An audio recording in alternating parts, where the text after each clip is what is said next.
Something has been on my mind a lot recently, and that has been the recent saturation of Catholic influencers. I personally don't really like the term Catholic influencer. I know many people will actually coin me as a Catholic influencer, and I mean, that's probably fine, but I prefer the term content creator. I find the Catholic influencer world to be pretty toxic and unforgiving. I kind of got a taste of it last year and I left because I was like, I don't want any part of this. But that doesn't mean that I stopped doing content for you guys. A lot of these influencers, they have to stay relevant through rage bait, hot takes, having controversial opinions, and just among a bunch of other things. And that's not healthy. In fact, rage baiting is a sin and it does nothing to grow the kingdom of God on earth. If anything, when a non-Catholic sees a Catholic influencer do those things, it actually turns them off from the Catholicism, from the Catholic faith. And I'll admit, like, when I first started my channel, I was very young. Okay, I was one of the first people in this sphere of Catholic creators,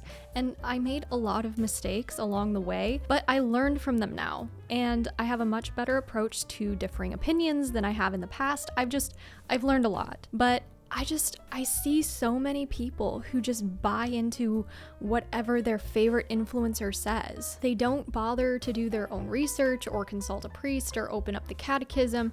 They just take influencers' opinions as facts. And then they spread that to their friends, not realizing that the information is wrong or partially wrong or not dogma in general. And this happens a lot more often than you might think. And I understand that mistakes can happen. I've made many mistakes, but a lot of these influencers don't seem to care if they make mistakes.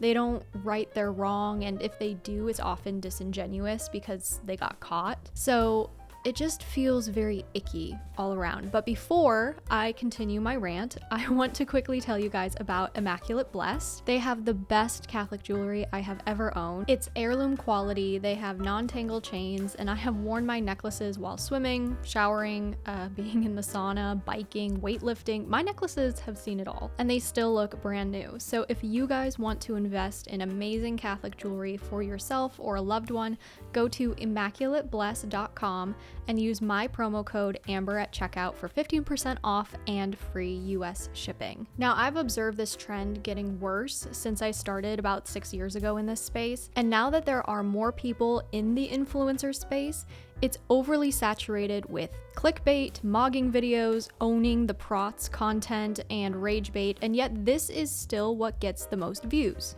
Temporarily, of course, but it's soul-sucking for those of us who are normal, who crave authenticity, who want to see kindness and charity online, who are genuinely searching for meaning and deepening their relationship with Christ. And the creators who do those things, who are authentic and they want to deepen their relationship with Christ and genuinely help other people do the same, they're often overlooked because, you know, their content doesn't grab people's attention and keep their attention all the time, especially not in the way that these flashy and inflammatory rage bait videos do. But honestly, that's okay, because in the long run, I truly believe that people become disenchanted with those types of influencers.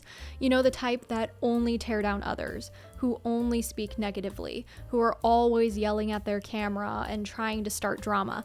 It gets exhausting. And when people get exhausted, that's when they find creators like myself, like Isabella, like Connor, etc. Because you guys want hard truths. You guys want authenticity. You guys want charity, relatability, advice, etc. that isn't centered around how many views it's going to get or how much money it's going to make. And you know, I think a lot of this has to do with being young. Genuinely, I mean, I am still young, but I am past my teens and my early 20s, so I've mellowed out quite a bit from the 19-year-old you guys used to know. But, you know, being young it feels like being invincible, like you could never be wrong about anything. But in reality, it does a lot of harm when somebody young who has a really great heart, I'm sure, tries to preach the faith but isn't versed enough in it to actually know what they're talking about. That hurts the church more than anything else. Another issue I see constantly is converts instantly jumping into apologetics or content online, like teaching content. I always catch so much heat for saying this, but it's true, and I have to say it. If you were just received into the church, you should not be jumping into making apologetic content or anything that involves teaching the faith. You need to build upon the foundation of faith that was just given to you, and that takes time. If you think you're ready, I guarantee you that you are not ready. Ideally, waiting 3 years before trying to teach about the faith is just really important. This gives you time to form a deeper relationship with God and to grow in the knowledge of the faith. Now, this doesn't mean that you can't share your testimony or your faith journey through vlogs, reels, etc. Just talking about what you're going through and your experience, because that's all that's your journey.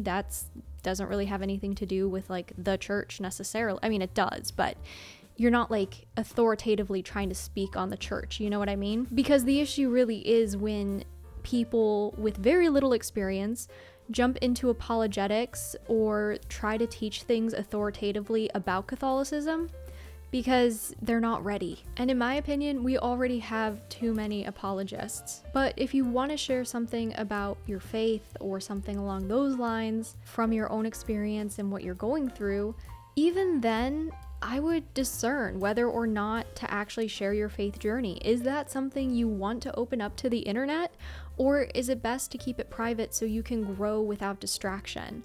That's just something to think about. So basically, what I am trying to say is think for yourself. If your favorite influencer says something, amazing. Fact check them, okay?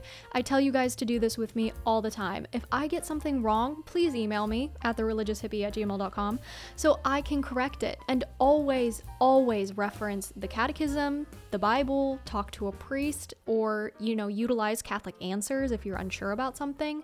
You are the steward of your own soul. It's important that you don't get swept up in the fads online and that you really do find creators who are genuinely helping you pursue Christ. All right, guys, that's all I have for you this week. Thanks so much for tuning in. Don't forget to check out Immaculate Blessed, and I'll talk to you guys in the next vlog. Bye!